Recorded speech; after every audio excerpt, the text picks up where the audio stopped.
Hello, I am Bookface, and today we're talking about the idea of a ghost is one of the most common, and honestly translates pretty well into most myths. Ghosts actually have a bit of variety, but they all have the same themes of it's a dead person, they're incorporeal, which means not solid, and, well, that's about it.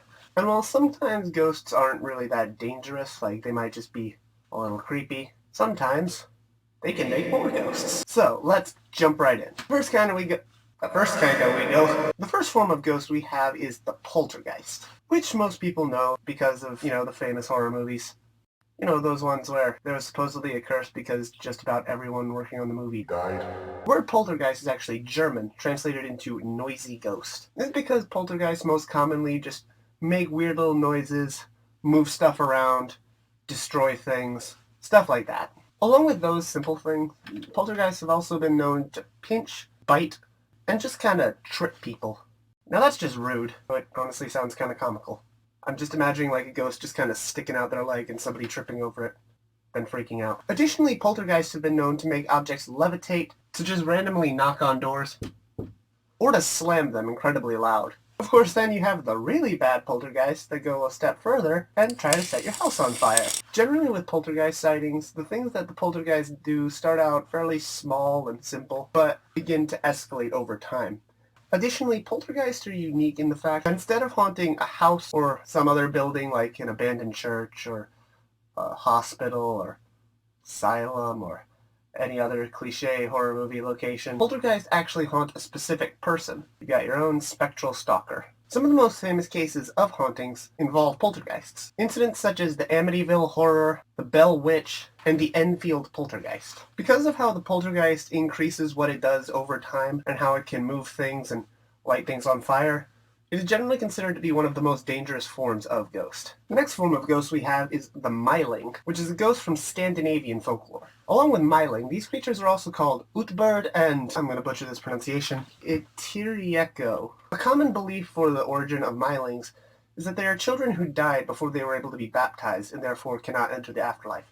As you can imagine, this is a Christian belief. However, another version of the story, I think this one's a little more common, is that the Mylings are actually children who were deserted in the woods by their parents, either because they were born out of wedlock or maybe the parents just didn't have enough money to take care of another child, so they just yeeted it into the woods.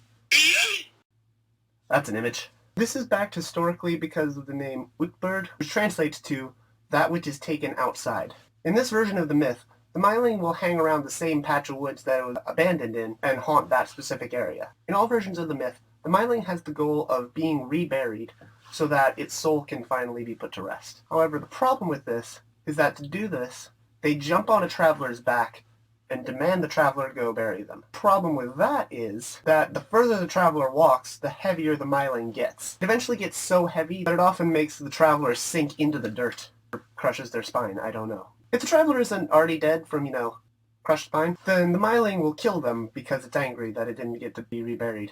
Because of this sort of self-fulfilling prophecy of the traveler getting crushed or murdered, the Myling is generally considered to be one of the most dangerous ghosts in Scandinavian folklore. The final form of ghost is one from Navajo myth called the Chindi. The spirit of the Chindi is supposed to leave the body with the person's final breath. When the soul leaves the body of the person, what's left behind is the Chindi, which is all the bad things about the person. So basically, the Chindi is bad breath.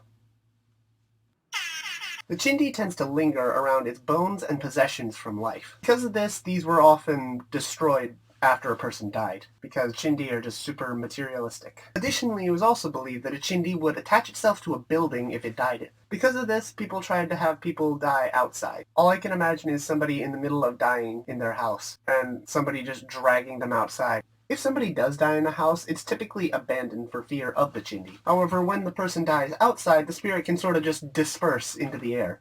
You're breathing in Chindi every time you breathe. As long as all these conditions were met, the Chindi tended to not come back. Unless, if you speak the Chindi's name, it will come back. So the Chindi's just kind of like, I heard you were talking.